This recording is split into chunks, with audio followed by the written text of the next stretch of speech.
Hello, आजच्या व्हिडिओमध्ये discuss करूया हे सुंदर सम, सुरेख सम.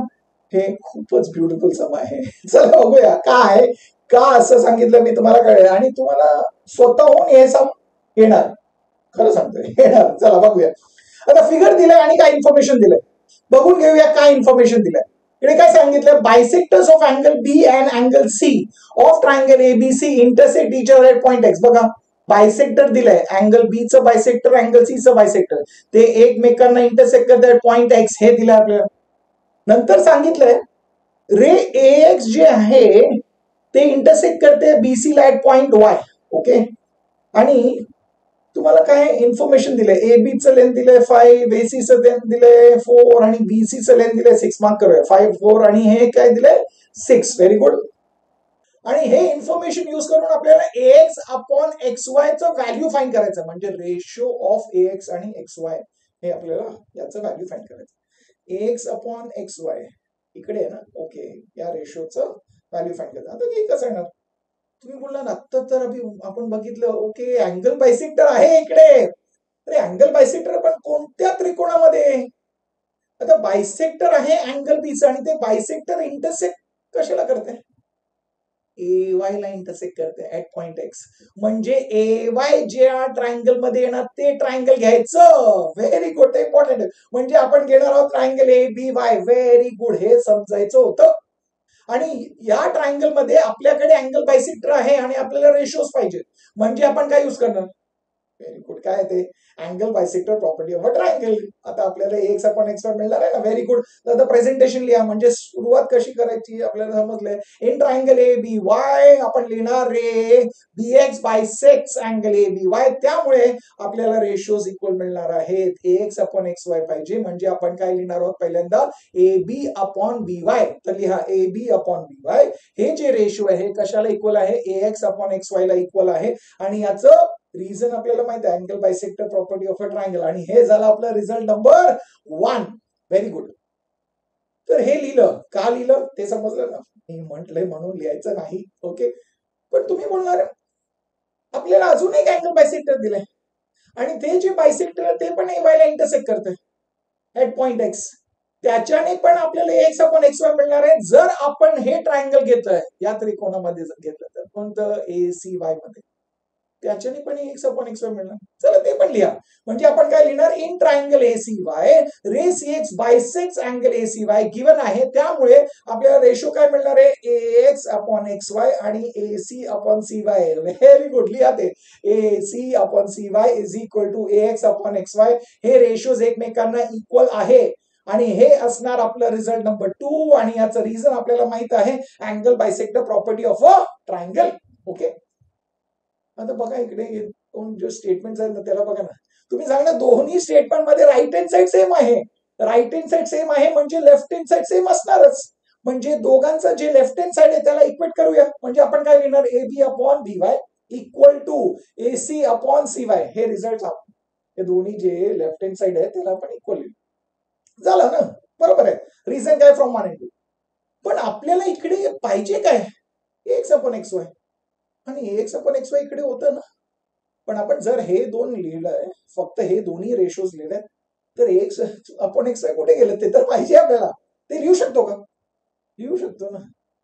कारण हे दोन्ही रेशोज इक्वल आहेत. कशाला इक्वल आहेत ते? एक्स अपॉन एक्स वाय याला इक्वल आहे ना. साधारणतः आपण कोणत्याही सम मध्ये okay left hand side equal आहे, राईट हँड साइड इक्वल लिहिलं ते लिहितो. पण इकडे आपल्याला काय पाहिजे ते बघा. आपल्याला एक्स अपॉन एक्स वाय पाहिजे, कारण त्याच तर व्हॅल्यू फाइंड करायचे, म्हणजे ते लिहावं लागेल ना. म्हणजे दोन्ही रेशोज कोणाला इक्वल आहे? एक्स अपॉन एक्स वाय ला इक्वल आहे. म्हणजे काय? हे तिन्ही रेशोज एकमेकांना इक्वल आहे. कुठून मिळालं? From 1 and 2. समजलं? म्हणजे पहिलं जे लक्ष द्यायचं हे इकडे होतं. हे आपण हे तिन्ही रेशोज घ्यायचं, कारण आपल्याला एक्स अपॉन एक्स वाय ची गरज आहे. व्हेरी गुड, तुम्ही सांगता हे आम्हाला समजलं. आता पुढे आता तुम्ही सांगणार आपल्याला काय काय व्हॅल्यूज दिले ना. चला ते सबस्टिट्यूट करा. एबीचं व्हॅल्यू दिले. एबीचं व्हॅल्यू किती आहे? 5. म्हणजे पहिलं रेशो काय येणार आहे? 5 अपॉन बी वाय, कारण बी वाय आपल्याला माहित आहे. ओके, दुसऱ्या रेशो मध्ये एसीचं व्हॅल्यू माहित आहे. एसीचं व्हॅल्यू किती आहे? 4. म्हणजे तिकडे आपण लिहिणार 4 upon C Y. X upon x Y आपल्याला माहित आहे, तेच सर आपल्याला शोधायचंय, फाइंड करायचंय. म्हणजे ते तसंच लिहा. तर असं लिहिल्यानंतर पुढे काय करायचं? आता आपल्याला पाहिजे x upon x Y. Find कसं करायचं? तुम्ही सांगणार गिवन मध्ये अजून एक इन्फॉर्मेशन आहे, बीसी बद्दल दिलंय बघा, बीसी त्याचं व्हॅल्यू आहे, ते युज करावं लागेल. अरे पण ते युज करण्यासाठी काय ना, बीसी म्हणजे काय, बीवाय प्लस सीवाय. बीवाय आणि सीवाय तुम्हाला दिसतंय का इकडे? हे दोन रेशियोज आहेत, त्यांचं डिनॉमिनेटर आहे. जर आपण त्याला ऍड केलं तर आपल्याला बीवाय प्लस सीवाय मिळणार आणि त्याच्याने आपल्याला बीसी मिळणार. बीसी मिळणार म्हणजे आपण ते 6 युज करू शकतो. म्हणजे आपल्याला कसे बीवाय प्लस सीवाय पाहिजे, म्हणजे ते दोन्ही रेशो जे एकमेकांना इक्वल आहे त्याचे डिनॉमिनेटर आपल्याला ऍड करायचं. असं काय आपण शिकलात का? हो, 9वी मध्ये पण आपण रेशो अँड प्रपोर्शन या चॅप्टर मध्ये, या धड्यामध्ये एक कॉन्सेप्ट शिकलोय, थिअरम ऑन इक्वल रेशियोज, एक प्रमेय शिकलंय ना. हा, तेच प्रमेय. ते प्रमेय मी डिस्कस केलंय बरं का, ऑलरेडी डिस्कस केलंय. नाही बघितलं असेल तर ती व्हिडिओ बघून घ्या, त्याचं लिंक मी तुम्हाला डिस्क्रिप्शन मध्ये दिलंय. आणि ते बघितल्यानंतर तुम्ही हे सम बघा, म्हणजे तुम्ही स्वतःहून सोडवू शकणार आणि तुम्हाला समजणार काय यूज करणार. आता ते थिअरम काय, थिअरम ऑन इक्वल रेशोज, म्हणजे हे थिअरम आपण यूज कधी करणार, जर रेशोज इक्वल आहेत, म्हणजे दोन नाही तर त्याच्यापेक्षा जास्त रेशो जेव्हा इक्वल असणार आहे तेव्हा आपण यूज करू शकतो. पण यूज करताना होणार काय? आता बघा इकडे 3 रेशोज आहेत, ते एकमेकांना इक्वल आहेत. थिअरम ऑन इक्वल रेशोज काय म्हणतात, जर रेशोज इक्वल आहेत तर ते रेशोज यूज करून आपण एक नवीन रेशो फॉर्म करू शकतो. आणि ते फॉर्म कसं करायचं, न्यूमरेटर आणि डिनोमिनेटर ऍड करून फॉर्म करायचं. आणि जे नवीन रेशो फॉर्म झालंय ते नवीन रेशो सगळ्या रेशोना इक्वल आहे, ते सांगतंय हे थिअरम ऑन इक्वल.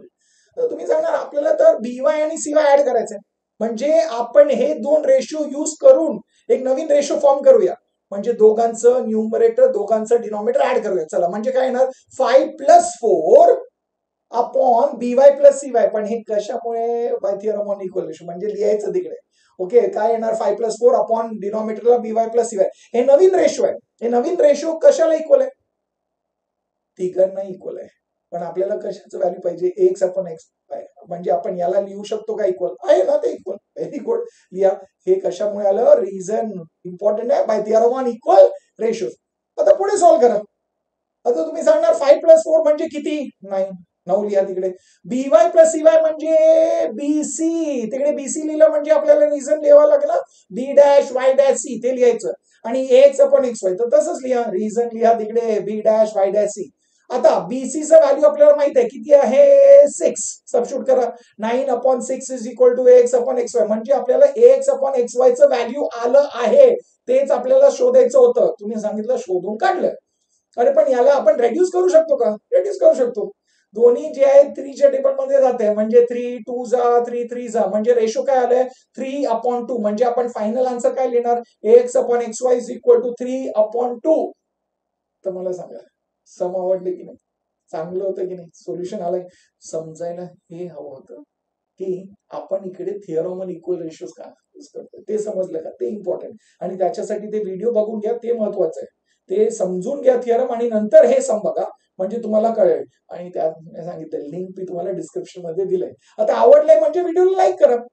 आणि तुम्ही सांगणार मला पूर्ण जे सोल्युशन एकत्र बघायचं, एका स्लाइडवर बघा इकडे आलंय, हे पूर्ण सोल्युशन एका स्लाइडवर आहे बघा. याचा स्क्रीनशॉट घ्या, म्हणजे तुम्हाला एकत्र मिळेल. घेतलं ना, व्हेरी गुड. आता हे तुम्हाला समजलंय.